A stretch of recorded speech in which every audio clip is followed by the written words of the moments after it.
আসিফ মাহমুদ বলছিল, আসিফ মাহমুদ উনি বলছে, হ্যাঁ সমন্বয় উপদেষ্টা। দু একটা কথা বলে যেত, উনি কেন পলাই গেল? উনি নতুন ক্ষমতায় এসছে, আমাদের কথা শুনবে।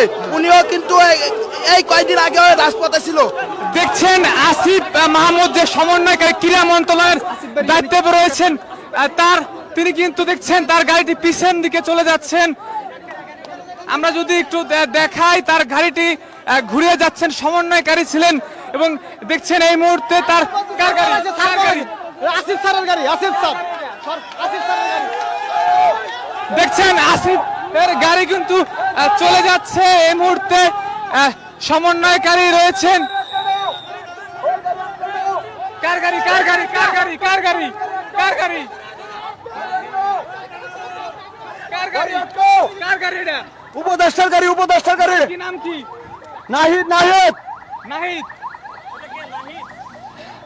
দেখছেন গাড়ি কিন্তু সরে। কার গাড়ি কার গাড়ি? এটা আসিফ মাহমুদ নাম বলছিল, উনি আমাকে যখন বলছিল উপদেষ্টা, হ্যাঁ উপদেষ্টা, উনি আমাকে নাম্বার দিছে, বলছে আপনারা লিখিত আকারে একটা দেন, আমাদের গাড়িটা ছাড় দেন, এতটুকু বলছে। পরে যখন আমরা উনাকে ছাড়ি নাই, উনি উনার ইচ্ছা মতো আবার ব্যাক করে চলে গেছে।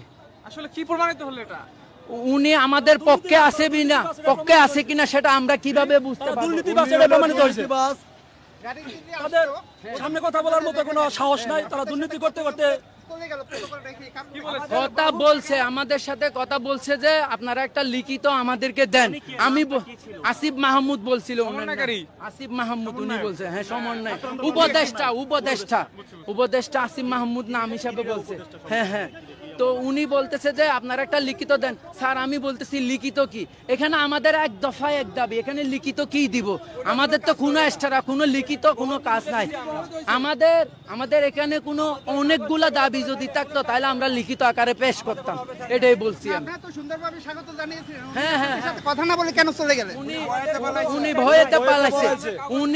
উনি নিজে যেহেতু এরকম একটা উদ্বোধন ঘটছিল, তাহলে উনি বুঝতে পারে আসলে উদ্বোধনটা কি জিনিস, উনি এই জন্য পালিয়ে গেছে। আপনারা নিরাপত্তা দিয়ে থাকেন এবং আপনারা বলছেন শান্তি শৃঙ্খলা ভাবে করবেন, তাহলে আপনাদের সাথে কথা বলে বিষয়টা তো উনাকে আমরা যখন মিডিয়ার সাথে কথা বলার জন্য উনাকে আমরা রিকোয়েস্ট করি, তখন উনি পালিয়ে যায়, গাড়ি ব্যাক করে পালিয়ে যায়, এটুকু। এখন আপনাদের পরবর্তী সিদ্ধান্ত কি? পরবর্তী সিদ্ধান্ত আমরা এখানে থাকবো 24 ঘন্টার ভিতরে। যদি আমাদের ডিজি মহোদয় না আসে তাহলে আমরা সব কর্মবিরতি, কেউ আনসার কোনো ডিটি করবে না। বর্তমান সরকারের একজন উপদেষ্টা, সে যখন আপনাদের কোনো সিদ্ধান্ত দিতে পারে না, ডিজি সাহেব কি কোনো সিদ্ধান্ত দিতে পারবে? ডিজি মহোদয় হচ্ছে আমাদের বাহিনীর প্রধান, উনাকে আমাদেরকে লাগবে, উনাকে সহ আমাদেরকে যে মন্ত্রণালয়ে যাওয়ার দরকার সেখানে যাইতে হবে, এটাই হচ্ছে মেন আমাদের। উনাকে ছাড়া আমরা কোনোভাবে রাজপথ থেকে যাব না। উনি সহ আমাদেরকে প্রধান উপদেষ্টার কাছে নিয়ে যাক বা স্বরাষ্ট্রমন্ত্রীর কাছে নিয়ে যাক বা তিন বাহিনী প্রধানের কাছে নিয়ে যাক, এটা আমরা উনাকেই সহ নিয়ে যাব। আচ্ছা, এখন আসিফ মাহমুদ যে আপনাদের সাথে কথা না বলে চলে গেল, আচ্ছা আপনার সাথে সমন্বয়ক আসিফ মাহমুদ কথা না বলে চলে গেল, এই বিষয়টা আপনারা কিভাবে দেখছেন সাধারণ আনসার বাহিনী হিসেবে? আমাদের পক্ষে উনারা নাই এখনো পর্যন্ত, এটাই আমি বুঝতে পারতেছি। উনি যদি একজন বিপ্লবী মানুষ হতো, একজন গণ উদ্বোধন থেকে উঠে আসা সে মানুষটা যদি আমাদের দুঃখ কষ্ট না বুঝে, তাহলে কি আসলে কি জাতির জন্য, ওরা কি আসলেই জাতির জন্য করছিল নাকি নিজের জন্য করছিল? এখানে আমার প্রশ্নটা।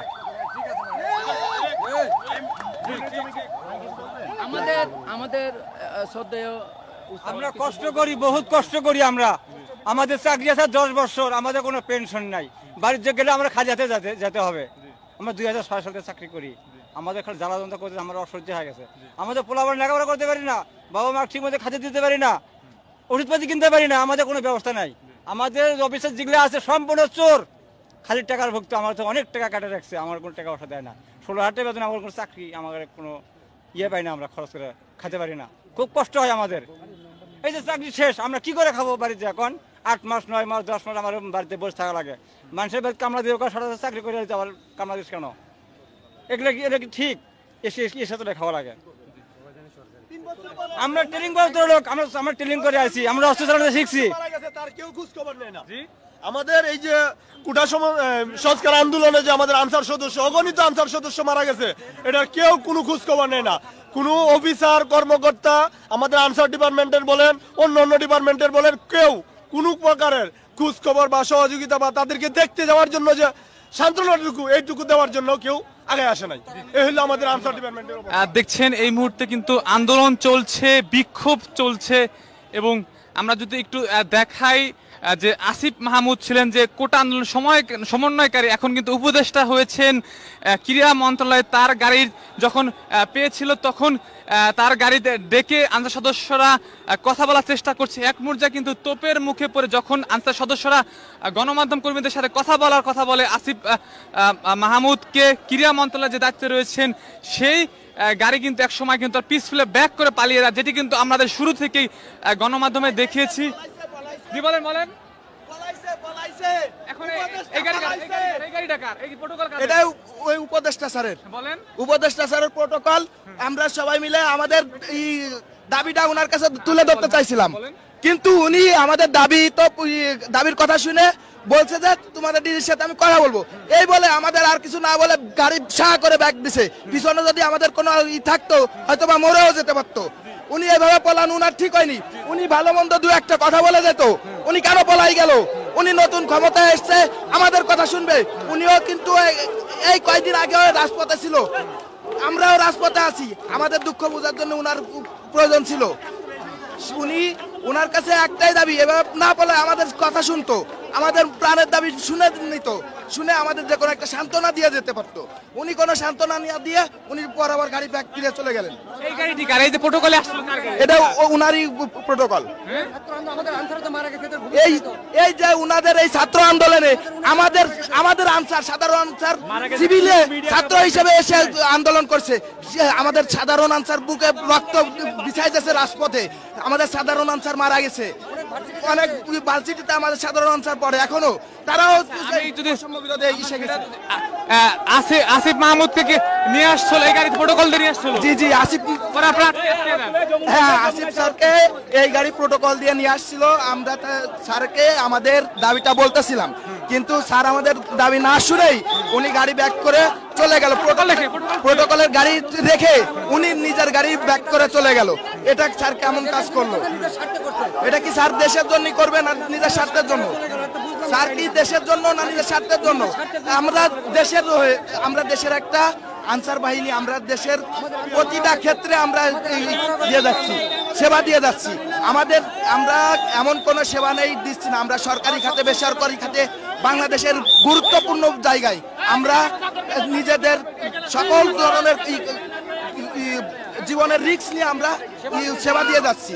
তারপরও ইনি আমাদের কোনো কথা শুনলেন না, এভাবে চলে যাও না, ঠিক হয়েছে বলেন? দেখছেন এই মুহূর্তে কিন্তু আনসারের যে আসিফ মাহমুদের যে গাড়িটি ছিল সেই গাড়ির যে প্রোটোকল, সেই প্রোটোকলটা দেখছেন এই মুহূর্তে আটকে রয়েছে এবং তাদের কিন্তু এখন পর্যন্ত ছাড়েনি। আমরা যদি দেখাই এই মুহূর্তে দেখছেন, লাইক দিন, সাবস্ক্রাইব করুন, সাথে থাকুন।